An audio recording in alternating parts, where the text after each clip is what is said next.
ഒരു ഒരു മഹാനായ നടൻ, അല്ലാതെ പറഞ്ഞിരിക്കുന്ന വാക്ക് അങ്ങനെയൊക്കെയാണ്, അല്ലെങ്കിൽ വളരെ മുതിർന്ന നടൻ എന്നൊക്കെയാണ് പറഞ്ഞിരിക്കുന്നത്. അദ്ദേഹം സിനിമയിൽ അദ്ദേഹത്തിന് വിലക്കുണ്ടായി. അദ്ദേഹം സിനിമയിൽ വിലക്കുണ്ടായപ്പോ സീരിയലിൽ പോയി. സീരിയലിൽ പോയപ്പോ അവിടുന്ന് ആത്മയുടെ പ്രസിഡന്റ് അദ്ദേഹത്തിനെ അവിടുന്ന് ഓടിച്ചു എന്നൊരു പരാമർശം നിങ്ങളുടെ ശ്രദ്ധയിൽപ്പെട്ടോ? ശ്രദ്ധയിൽപ്പെട്ടിട്ടുണ്ട് സാർ. അതിപ്പോ നമ്മള് ഇന്റലിജൻസ് ഉപയോഗിച്ചില്ലെങ്കിൽ പോലും ചെറിയ അരിയാഹാരം കഴിക്കുന്നവർക്ക് അറിയാം അതാരാണെന്നുള്ളത്. അതെന്തുകൊണ്ടാണ് ആ പേര് മനസ്സിലായത് നിങ്ങൾക്ക്? ആത്മയുടെ പ്രസിഡന്റ് എന്ന് പറയുന്നത് ഈ പറഞ്ഞ ആളാണെന്ന് കാര്യം എന്താണ്, എങ്ങനെ നിങ്ങൾക്ക് മനസ്സിലായി? കാരണം ആത്മയുടെ പ്രസിഡന്റ് ആജീവനാന്ത പ്രസിഡന്റ് അങ്ങേരാണ് നിയമപ്രകാരം. അതെ അതെ. നമസ്കാരം. ഹേമ കമ്മിറ്റി റിപ്പോർട്ട് പുറത്തു വന്നതിന് പിന്നാലെ മലയാള സിനിമയിൽ തനിക്കുണ്ടായ ദുരനുഭവം വെളിപ്പെടുത്തിക്കൊണ്ട് നടൻ തിലകന്റെ മകൾ സോണിയ തിലകൻ രംഗത്ത് വന്നിരുന്നു. സിനിമയിൽ വലിയ സ്വാധീനമുള്ള പ്രമുഖനായ ഒരു നടനിൽ നിന്നും തനിക്ക് മോശം അനുഭവം ഉണ്ടായി എന്നായിരുന്നു സോണിയയുടെ തുറന്നു പറച്ചിൽ. ഇയാൾ റൂമിലേക്ക് വരാനായി ഫോണിൽ സന്ദേശം അയക്കുകയായിരുന്നുവെന്നും മോളെ എന്ന് വിളിച്ചുകൊണ്ടാണ് റൂമിലേക്ക് ക്ഷണിച്ചുള്ള സന്ദേശം അയച്ചത് എന്നും ശേഷം മോശം അനുഭവമാണ് തനിക്ക് ഉണ്ടായത് എന്നും സോണിയ തിലകൻ വെളിപ്പെടുത്തിയിരുന്നു. ചെറുപ്പം മുതൽ തന്നെ കാണുന്ന വ്യക്തിയായിരുന്നു ഇയാളുടെ പേര് വെളിപ്പെടുത്തുമെന്നും എന്നാൽ ഉചിതമായ സമയം വരട്ടെ എന്നുമായിരുന്നു സോണിയ വിവരിച്ചത്. തൽക്കാലം നിയമ നടപടികളുമായി മുന്നോട്ട് പോകാൻ സമയമില്ല എന്നും അവർ വ്യക്തമാക്കി. അതേസമയം സോണിയ ഈ വിഷയം തന്നോട് നേരിട്ട് പറഞ്ഞിട്ടില്ല എന്നാണ് സഹോദരനും നടനുമായ ഷമ്മി തിലകൻ ക്രൈമിനോട് പ്രതികരിച്ചത്. എന്നാൽ മറ്റു ചിലയിടങ്ങളിൽ നിന്നും താൻ ഈ വിവരം അറിഞ്ഞതായും ഇത് സംബന്ധിച്ച് താൻ പരാതിപ്പെട്ടതായും ഷമ്മി പറഞ്ഞു. തന്റെ കുടുംബത്തിൽ കയറി കളിക്കുന്നുവെന്നാണ് ഷമ്മി തന്റെ പരാതിയിൽ ഇക്കാര്യത്തിൽ പറഞ്ഞത്. എന്തായാലും ഹേമ കമ്മീഷൻ റിപ്പോർട്ട് വലിയ ചർച്ചകൾക്ക് വഴി തുറന്നതിന് പിന്നാലെ മന്ത്രി KP ഗണേഷ് കുമാറിനെതിരെ അതിരൂക്ഷമായി തന്നെയാണ് ഷമ്മി പ്രതികരിച്ചത്. തന്റെ അച്ഛൻ തിലകനെ വിലക്കിയവരിൽ ഗണേഷ് കുമാറും ഉൾപ്പെടും. പ്രമുഖ നടനെ ഇൻഡസ്ട്രിയിലെ 15 പേർ ചേർന്ന് ഒതുക്കി എന്നാണ് ഹേമ കമ്മിറ്റി റിപ്പോർട്ടിൽ പറയുന്നത്. തുടർന്ന് അദ്ദേഹത്തിന് സീരിയലിൽ അഭിനയിക്കേണ്ടതായും വന്നു. എന്നാൽ ഇൻഡസ്ട്രിയിലെ മാഫിയ സംഘത്തിന്റെ കയ്യിൽ നിന്ന് രക്ഷപ്പെടാൻ അദ്ദേഹത്തിന് കഴിഞ്ഞില്ല. ആ സമയത്തെ ടെലിവിഷൻ താരങ്ങളുടെ സംഘടനയായ ആത്മയുടെ പ്രസിഡന്റ് ഒരു സിനിമാ താരമായിരുന്നു. ഇങ്ങനെയായിരുന്നു റിപ്പോർട്ടിൽ ഉണ്ടായിരുന്നത്. ഇതിൽ പറയുന്ന വിലക്ക് നേരിടേണ്ടി വന്ന നടൻ തിലകനാണ് എന്ന കാര്യത്തിൽ ആർക്കും സംശയമുണ്ടാകില്ല. റിപ്പോർട്ടിൽ പറയുന്ന ആത്മയുടെ പ്രസിഡന്റ് KP ഗണേഷ് കുമാറാണ് എന്നും ഇതിൽ നിന്നും തന്നെ വ്യക്തം. കാരണം ആത്മ രൂപീകരിക്കപ്പെട്ടത് മുതൽ ഗണേഷ് കുമാർ തന്നെയാണ് ഇതിന്റെ പ്രസിഡന്റ്. അങ്ങനെ വരുമ്പോൾ ആത്മയുടെ പ്രസിഡന്റ് എന്ന റിപ്പോർട്ടിലെ പരാമർശം ഗണേഷ് കുമാറിനെ തന്നെ ഉദ്ദേശിച്ചുകൊണ്ടുള്ളതാണ് എന്ന് വ്യക്തമാണ്.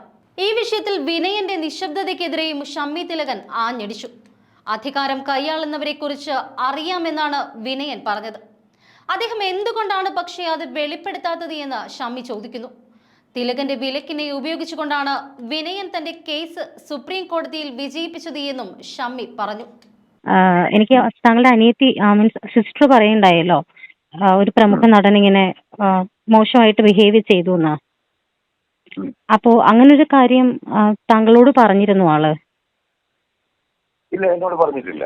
ഇതുവരെ പറഞ്ഞിട്ടില്ല. ഇല്ല, എന്നോട് ഇതുവരെ പറഞ്ഞിട്ടില്ല. സംഭവത്തെ കുറിച്ച് ഞാൻ കേട്ടിട്ടൊക്കെ ഉണ്ട്. ഓക്കെ. ആസ് എ ബ്രദർ എങ്ങനെയാണ് റിയാക്ട് ചെയ്ത എന്നുള്ളത് അറിയാനായിട്ട് നമുക്കൊരു ആഗ്രഹം ഉണ്ടാവുമല്ലോ. മീൻസ് അല്ല, എനിക്കറിയില്ല. ഞാനത് പക്ഷേ എന്നോടത് പറഞ്ഞിട്ടില്ലെങ്കിലും ഞാനത് പല സംഭവങ്ങളിലും പല സംഘടനകളിലും ഒക്കെ ഞാനിത് ഈ വിഷയം എൻ്റെ കുടുംബം തകർക്കാൻ നോക്കുന്നു എന്നുള്ള വിഷയത്തിൽ ഞാൻ അങ്ങനെ വാസ്തവമായിട്ടത് പറഞ്ഞിട്ടുണ്ട്. എൻ്റെ കുടുംബത്തിൽ കയറി കളിക്കുന്നു എന്നുള്ള രീതിയിൽ ഞാൻ പരാതി കൊടുത്തിട്ടുണ്ട്. ഓക്കെ. ഈ സിസ്റ്ററുടെ കാര്യം അറിഞ്ഞു കഴിഞ്ഞിട്ടാണ് താങ്കൾ പരാതി കൊടുത്തത്?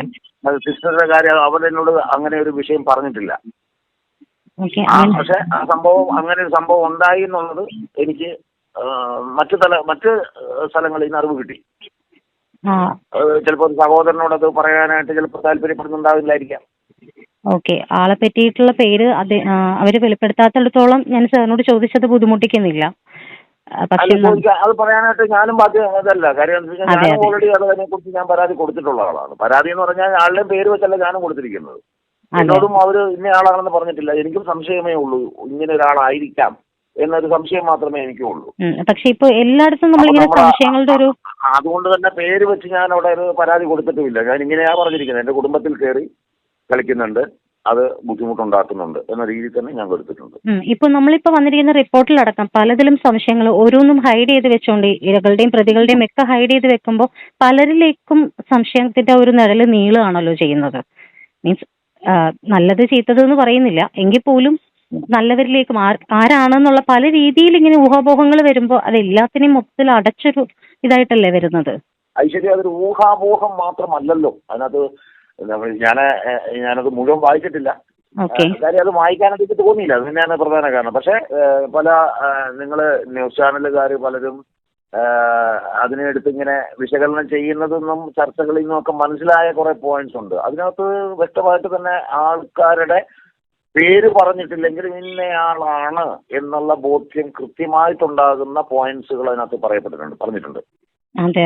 അതൊരു അല്പം നമ്മളൊരു എന്താ പറയുന്നത്, ഒരു ഇച്ചിരി ഇന്റലിജന്റ് ആയിട്ട് ചിന്തിച്ചു കഴിഞ്ഞാൽ നമുക്ക് ആളുടെ പേര് വരെ മനസ്സിലാവും ആരാണെന്നുള്ളത്. ഞാൻ ഒരെണ്ണം പറയാം. ബാക്കി നിങ്ങൾ കണ്ടുപിടിക്കണം. ഞാൻ പറഞ്ഞു അതാണല്ലോ ഇൻവെസ്റ്റിഗേറ്റീവ് ജേർണലിസം. അതിൽ ഒരാളുടെ പേര് നിങ്ങൾക്ക് അതിനകത്ത് കണ്ടെത്താൻ പറ്റും അതാരാണെന്നുള്ളത്. ഞാൻ പേര് പറയേണ്ട കാര്യമില്ല. അത് പിന്നെ ഇന്നത് എന്താണ് ഇന്ത്യൻ എക്സ്പ്രസിനകത്ത് അത് വ്യക്തമായിട്ട് വന്നു കഴിഞ്ഞപ്പോൾ എന്നാലും അത് ഞാൻ പറഞ്ഞു തന്നെയാണ് അത് അവർ ഇന്ത്യൻ എക്സ്പ്രസ് നോട്ട് ചെയ്തിരിക്കുന്നത്. എങ്കിൽ കൂടിയും അത് ഒരു കാര്യം ഹേമ കമ്മിറ്റി റിപ്പോർട്ടിൽ പറഞ്ഞിരിക്കുന്ന വാചകം വെച്ചിട്ട് നിങ്ങൾക്കത് എങ്ങനെ അത് മനസ്സിലാക്കി എടുക്കണമെന്നുള്ള വിധം ഞാൻ വേണം പറഞ്ഞുതരാം. അത് അത്രയും ഞാൻ പറയുന്നുള്ളൂ. അതിനകത്ത് ഒരു വിഷയത്തില് ഒരു നടൻ, ഒരു മഹാനായ നടൻ, അല്ലാതെ പറഞ്ഞിരിക്കുന്ന വാക്ക് അങ്ങനെയൊക്കെയാണ്, അല്ലെങ്കിൽ വളരെ മുതിർന്ന നടൻ എന്നൊക്കെയാണ് പറഞ്ഞിരിക്കുന്നത്. അദ്ദേഹം സിനിമയിൽ അദ്ദേഹത്തിന് വിലക്കുണ്ടായി. അദ്ദേഹം സിനിമയിൽ വിലക്കുണ്ടായപ്പോ സീരിയലിൽ പോയപ്പോ അവിടുന്ന് ആത്മയുടെ പ്രസിഡന്റ് അദ്ദേഹത്തിനെ അവിടുന്ന് ഓടിച്ചു എന്നൊരു പരാമർശം നിങ്ങളുടെ ശ്രദ്ധയിൽപ്പെട്ടോ? ശ്രദ്ധയിൽപ്പെട്ടിട്ടുണ്ട് സാർ. അതിപ്പോ നമ്മള് ഇന്റലിജൻസ് ഉപയോഗിച്ചില്ലെങ്കിൽ പോലും ചെറിയ അരിയാഹാരം കഴിക്കുന്നവർക്ക് അറിയാം അതാരാണെന്നുള്ളത്. അതെന്തുകൊണ്ടാണ് ആ പേര് മനസ്സിലായത് നിങ്ങൾക്ക്? ആത്മയുടെ പ്രസിഡന്റ് എന്ന് പറയുന്നത് ഈ പറഞ്ഞ ആളാണെന്ന് കാര്യം എന്താണ്, എങ്ങനെ നിങ്ങൾക്ക് മനസ്സിലായി? കാരണം ആത്മയുടെ പ്രസിഡന്റ് ആജീവനാന്ത പ്രസിഡന്റ് അങ്ങേരാണ് നിയമപ്രകാരം. അത് മാത്രമല്ല അമ്മയുടെ പ്രസിഡന്റ് ആണ് എന്ന് പറഞ്ഞാൽ നമുക്ക് മനസ്സിലാക്കാം. ഇപ്പൊ ഇന്നസെന്റ് ഇരിപ്പുണ്ട്, ഇപ്പൊ മോഹൻലാലാണ്, ഇന്നസെന്റ് ഇരുന്നിട്ടുണ്ട്, അതിനു മുമ്പ് എം ജി സോമൻ ഇരുന്നിട്ടുണ്ട്, മധുസാർ ഇരുന്നിട്ടുണ്ട്. ഇപ്പൊ ഇവരിൽ ആരാണെന്നുള്ള കൺഫ്യൂഷൻ വരും. ഇത് അങ്ങനെ കൺഫ്യൂഷൻ ഇല്ല. എന്താണ് ആത്മയുടെ ആയുഷ്കാല പ്രസിഡന്റ് ഈ ദേഹമാണ്. ഞാൻ പേര് പറയേണ്ട കാര്യമുണ്ടോ?